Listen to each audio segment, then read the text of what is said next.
चिंकू एक नटखट गिलहरी थी। उसकी शरारतें पूरे जंगल में मशहूर थीं। वो एक बड़े सुंदर जंगल में रहती थी। जंगल में हर तरफ हरियाली और ऊंचे ऊंचे पेड़ थे। चिंकू को पूरा दिन उछल कूद और खेलना बहुत पसंद था। वो कभी एक जगह टिककर नहीं बैठती थी। जंगल में उसके बहुत सारे दोस्त थे। चिंकू और उसके दोस्त मिलकर खूब मस्ती करते थे। एक धूप वाली सुबह चिंकू की नींद खुली तो वो बहुत एक्टिव महसूस कर रही थी। सूरज की किरणें उसके चेहरे पर पड़ रही थीं। उसे एडवेंचर पर जाना था। आज का दिन कुछ नया करने का था।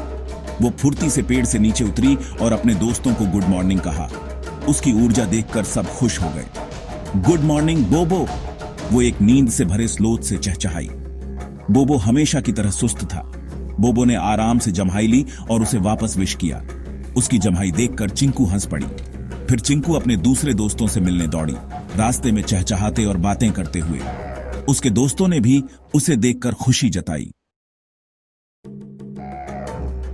चिंकू का जंगल जादू से भरा था। वहां रसीले फलों वाले लंबे लंबे पेड़ थे। रंग बिरंगे पंछी मीठे गाने गाते थे। हवा ताजी और खुशबूदार थी। चिंकू को अपने दोस्तों के साथ जंगल एक्सप्लोर करना बहुत पसंद था। वो लताओं पर झूलते, तितलियों का पीछा करते और लुका छिपी खेलते। हर दिन उनके जादुई जंगल में एक नए एडवेंचर जैसा लगता था। एक दिन खेलते समय चिंकू को कुछ नया मिला। ये एक छोटी सी क्लीयरिंग थी जो उसने पहले कभी नहीं देखी थी। उत्सुक होकर वो देखने के लिए पास गई। क्लीयरिंग में चिंकू ने कुछ कमाल की चीज देखी। वहां सुंदर मिट्टी के खिलौने बिखरे हुए थे। छोटे छोटे हाथी, बाघ, बंदर और भी बहुत कुछ थे। चिंकू बहुत एक्साइटेड थी। उसने ऐसा पहले कभी नहीं देखा था। उसने ध्यान से एक छोटा सा मिट्टी का हाथी उठाया और बोबो को दिखाया। बोबो ने भी ऐसे सुंदर खिलौने पहले कभी नहीं देखे थे। वाह, ये कितने सुंदर हैं, चिंकू बोली। वो उन्हें अपने घर ले जाना चाहती थी और अपने सभी दोस्तों को वो अद्भुत चीजें दिखाना चाहती थी जो उसने पाई थी। चिंकू और बोबो खिलौनों को अपने दूसरे दोस्तों के पास ले जाना चाहते थे। वे बहुत उत्साहित थे और चाहते थे कि उनके सभी दोस्त इन खिलौनों से खेलें और मजे करें। लेकिन खिलौने इतने भारी थे कि वो उन्हें ले नहीं जा सकते थे। उन्होंने बहुत कोशिश की, लेकिन खिलौने हिल भी नहीं रहे थे। उन्हें समझ नहीं आ रहा था कि क्या करें। वे सोच में पड़ गए और एक दूसरे की ओर देखने लगे।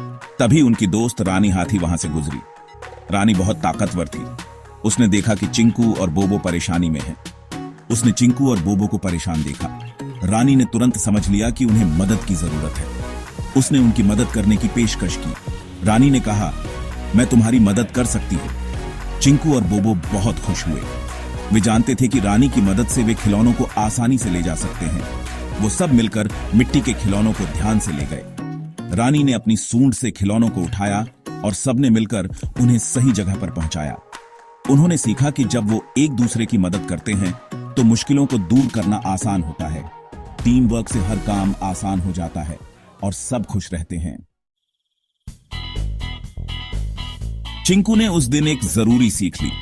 उसने महसूस किया कि जीवन में कुछ चीजें बहुत महत्वपूर्ण होती हैं, जैसे कि दोस्ती और सहयोग। उसने सीखा कि भले ही वो छोटी है, लेकिन वो अपने दोस्तों की मदद से मुश्किलों का सामना कर सकती है। जब भी कोई समस्या आती, चिंकू और उसके दोस्त मिलकर उसे हल करते।